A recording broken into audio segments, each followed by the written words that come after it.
Desa yang kami pilih ternyata bukan desa Bawa ke dalam desa ini makhluk KKN di Desa Penari 2022.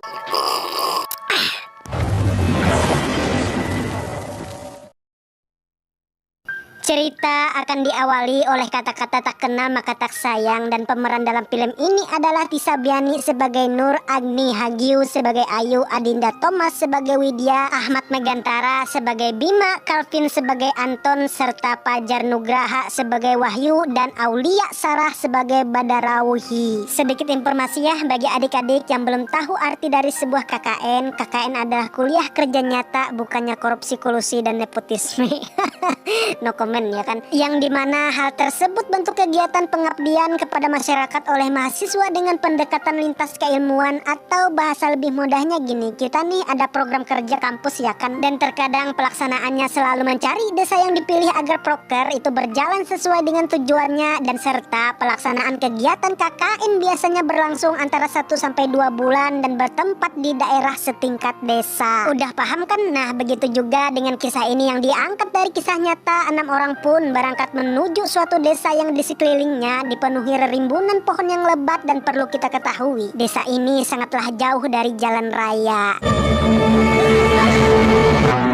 Lalu setelah mereka sampai di lokasi, scene pun akan diperlihatkan kepada momen yang sangat langka, yaitu tatapan seorang kakek kepada Nur untuk tidak meneruskan perjalanan ini. Bahkan beliau menggeleng-gelengkan kepala seperti habis dugem, yang pertanda hal tersebut sepertinya tidak akan baik-baik saja. Ya, meski Nur sepertinya menyadari hati tidak enakan setelah memperkirakan weton dengan jarak desa yang dilalui mengalami pertentangan, tapi hal tersebut tetap akan dijalani seperti kata-kata bismillah aja ya kan. Nah gitu. Kemudian mereka pun melanjutkan perjalanan yang dimana jalan setapak yang dilalui sangat ekstrim dan curam, boro-boro bisa dilewati pakai mobil, sepeda motor aja harus berhati-hati serta mengingat diri. Dan setelah dalam perjalanan, Nur pun disambut oleh seorang penari di atas batu yang sepertinya menyambut kedatangan mereka di desa ini. Lalu singkat waktu tibalah di desa penari, dan di sana mereka disambut oleh kepala desa bernama Pak Prabu yang tanpa pikir panjang langsung menolak kedatangan mereka. Alasan beliau nggak mau desa ini sebagai praktek kampus ialah karena selama ini tidak pernah sama sekali mahasiswa KKN melabuhkan hatinya ke desa tersebut. Namun karena sumber yang saya dapat nih, katanya kakak Ayu bernama Ilham pun menjamin bahwa para mahasiswa ini baik-baik dan penurut saja. Serta tangisan Ayu yang meluluhkan Pak Prabu, akhirnya mereka pun diizinkan untuk menjalankan proker kampus di desa ini. Dan setelah basa-basi minum kopi, ngeteh, serta makan roti seribuan, mereka pun diajak untuk keliling kampung untuk melihat berbagai lokasi yang ada. Tapi di dalam perjalanan tersebut malahan Nur melihat sebuah batu berukuran sangat besar yang ditutupi kain berwarna merah, yang di sana juga ada sosok hitam yang mirip genderuwo berbulu serta mata merah menyala. Ya, meski di siang hari nampaknya sosok tersebut sangat marah akan kedatangan para mahasiswa ini, terbukti sang genderuwo berkepala kerbau ini menunjukkan eksistensinya bahwa aku ada loh katanya.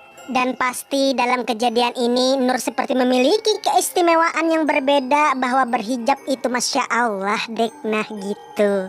Lalu karena Pak Prabu seperti melihat keistimewaan indera ke-10 yang ada di dalam diri Nur, beliau pun langsung memperingatkan, hai adik-adik, kalian jaga diri ya baik-baik, jangan melewati batas, terlarang gapura serta tapak tilas yang ada. Ya, konon katanya disinyalir di sana terdapat penghuni sosok penari ular. Dan mendengar larangan tersebut, mereka pun berucap siapa, dan kini kelompok tersebut pun akan memulai KKN di desa penari itu. Singkat cerita, langsung ke permasalahan. Ternyata KKN ini tidak baik-baik saja. Satu persatu mereka mengalami masalah, seolah-olah para makhluk astral yang ada di desa ini mulai marah atas kelakuan mereka. Dan setelah itu, seperti layaknya wanita manis berhijab memiliki aura positif mengademkan hati para jomblo, Nur pun ternyata memiliki kodam pendamping yang saat itu ia beritahu sesepuh gaibnya bahwa Bima dan Ayu telah melanggar aturan di desa ini.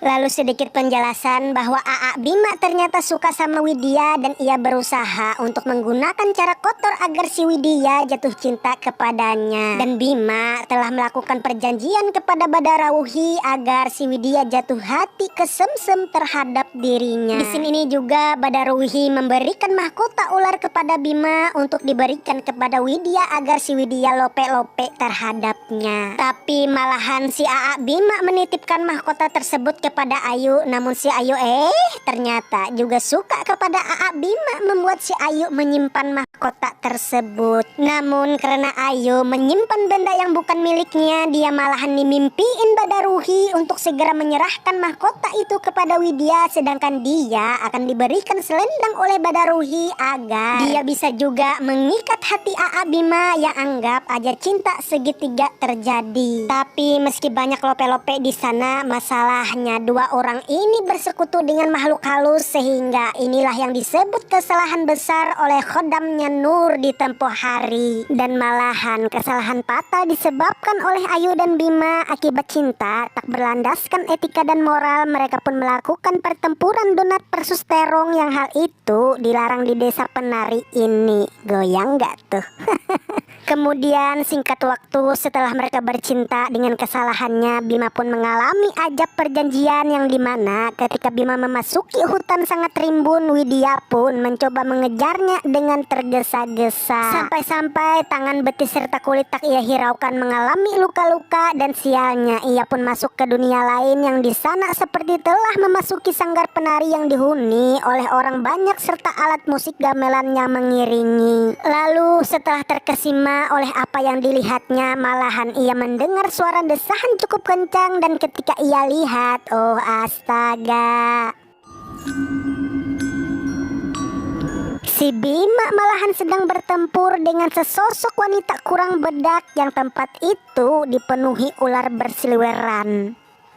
Otomatis dia kabur ya kan, tapi malahan pelarian tersebut terhalang oleh banyak orang yang katanya mereka semua ini adalah sosok dedemit yang sedang asik menikmati lantunan dendang suara gamelan. Tidak sampai di situ, ketika hati udah nggak karuan dan pikiran menjadi kacau seperti lagu balonku, Widya pun melihat ke arah Ayu yang sedang menari. Loh Ayu, katanya. Dan setelah Widya mau nyamperin, si Ayu sambil nari pun memperlihatkan gestur muka yang seolah-olah menyuruh dirinya cepat pergi dan meninggalkan tempat ini.